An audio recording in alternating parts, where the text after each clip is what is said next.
Bienvenue sur Joyeux Conteur. Avant de commencer, pense à t'abonner. Cela nous aide énormément. Merci par avance.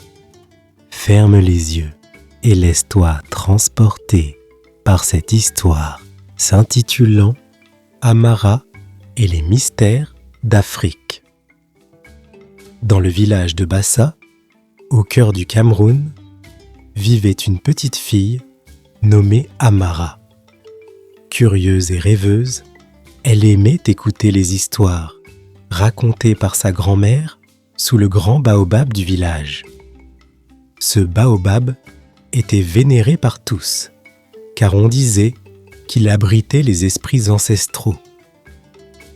Un soir, alors que le soleil se couchait et que le ciel se teintait d'orange et de rose, Amara s'approcha de sa grand-mère, Mémé Ayélé. « Mémé, pourquoi ce baobab est-il si spécial ?» demanda Amara. Mémé Ayélé sourit et tapota doucement l'écorce de l'arbre.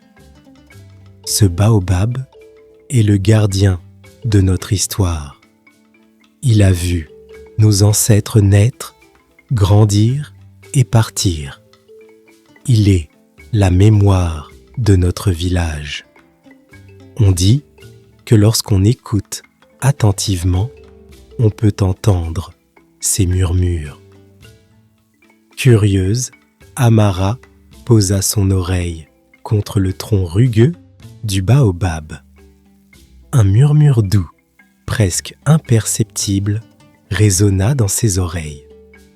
« Écoute, Amara, » dit Mémé Ayélé.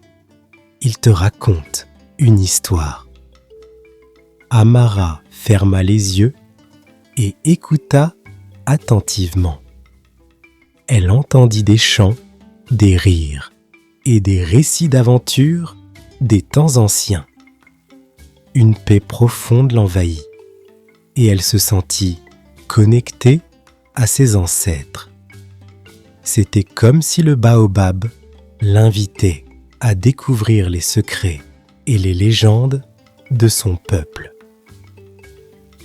Le lendemain, Amara décida d'explorer le fleuve qui serpentait non loin de son village.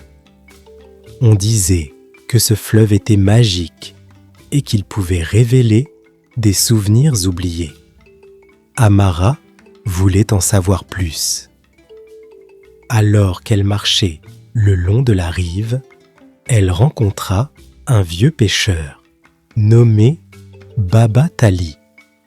Il avait des yeux sages et un sourire bienveillant. « Bonjour, petite Amara, » dit Baba Tali. « Que fais-tu ici seule ?»« Je cherche les secrets du fleuve, » répondit Amara. Mémé Ayélé dit qu'il révèle des souvenirs. Baba Tali hocha la tête. C'est vrai, ce fleuve a vu beaucoup de choses. Approche-toi et regarde dans l'eau.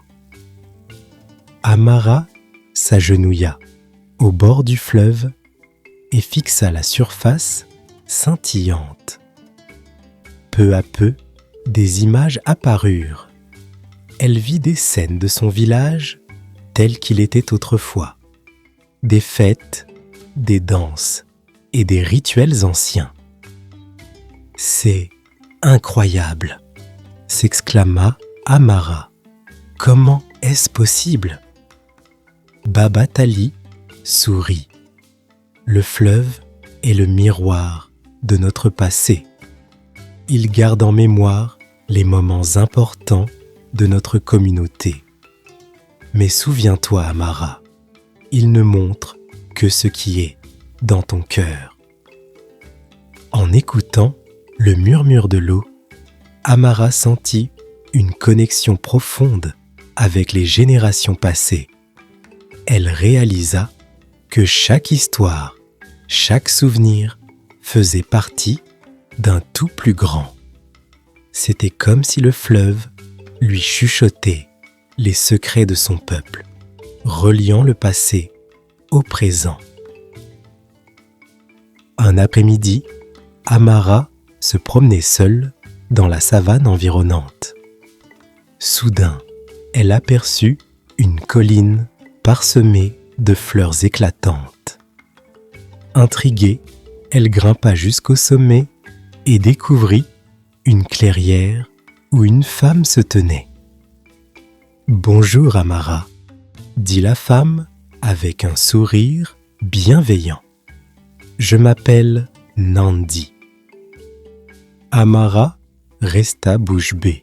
« Comment connaissez-vous mon nom ?»« Je connais beaucoup de choses, » répondit Nandi.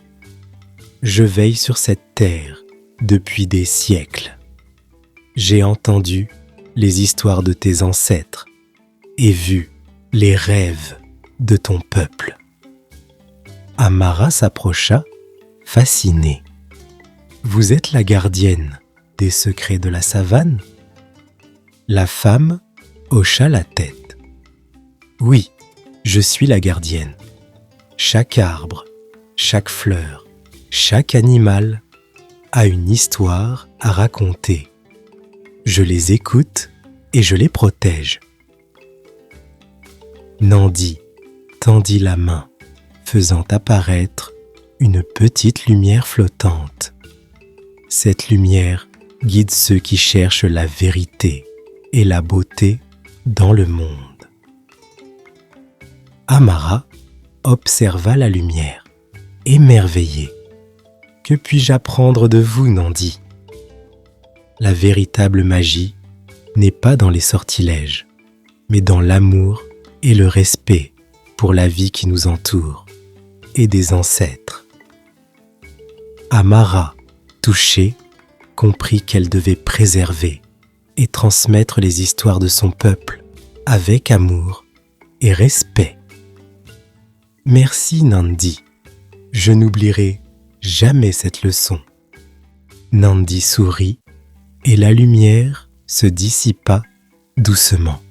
« Va, Amara, et porte avec toi la sagesse de la savane. » En descendant la colline, Amara sentit une nouvelle force en elle.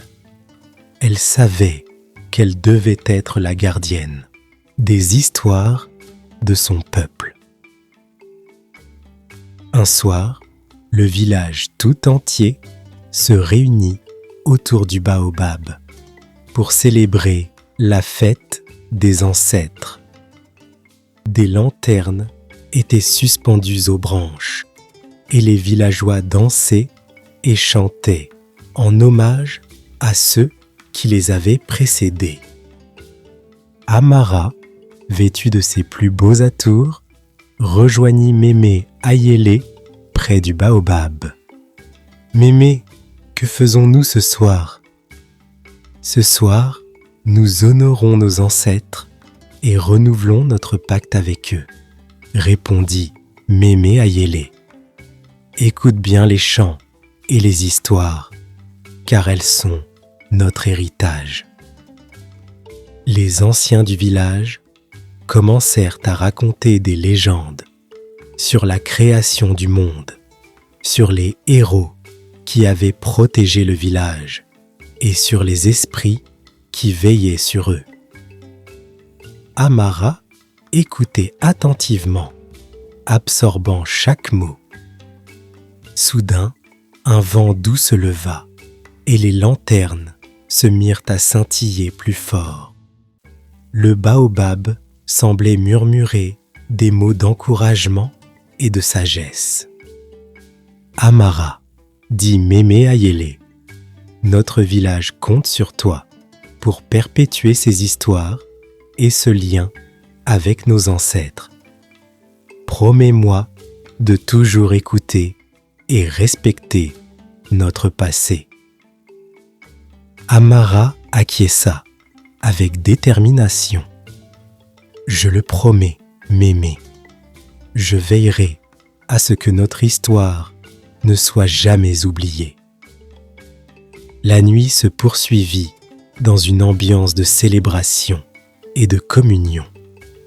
Les chants et les danses continuaient sous le ciel étoilé, les étoiles elles-mêmes semblant danser au rythme des tambours et des voix. Amara comprit que la véritable magie résidait dans les traditions et les légendes de son peuple. Elle savait maintenant qu'elle portait en elle le trésor inestimable de la mémoire de son village, et elle était prête à le protéger pour les générations futures.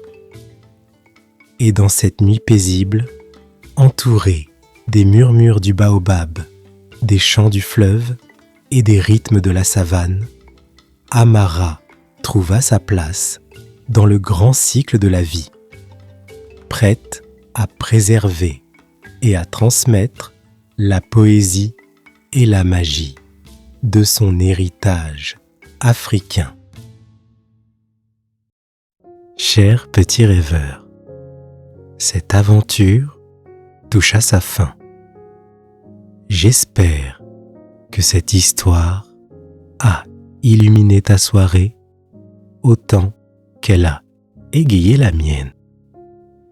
Il est maintenant temps de laisser place à tes propres rêves et de laisser ton imagination danser à travers les étoiles.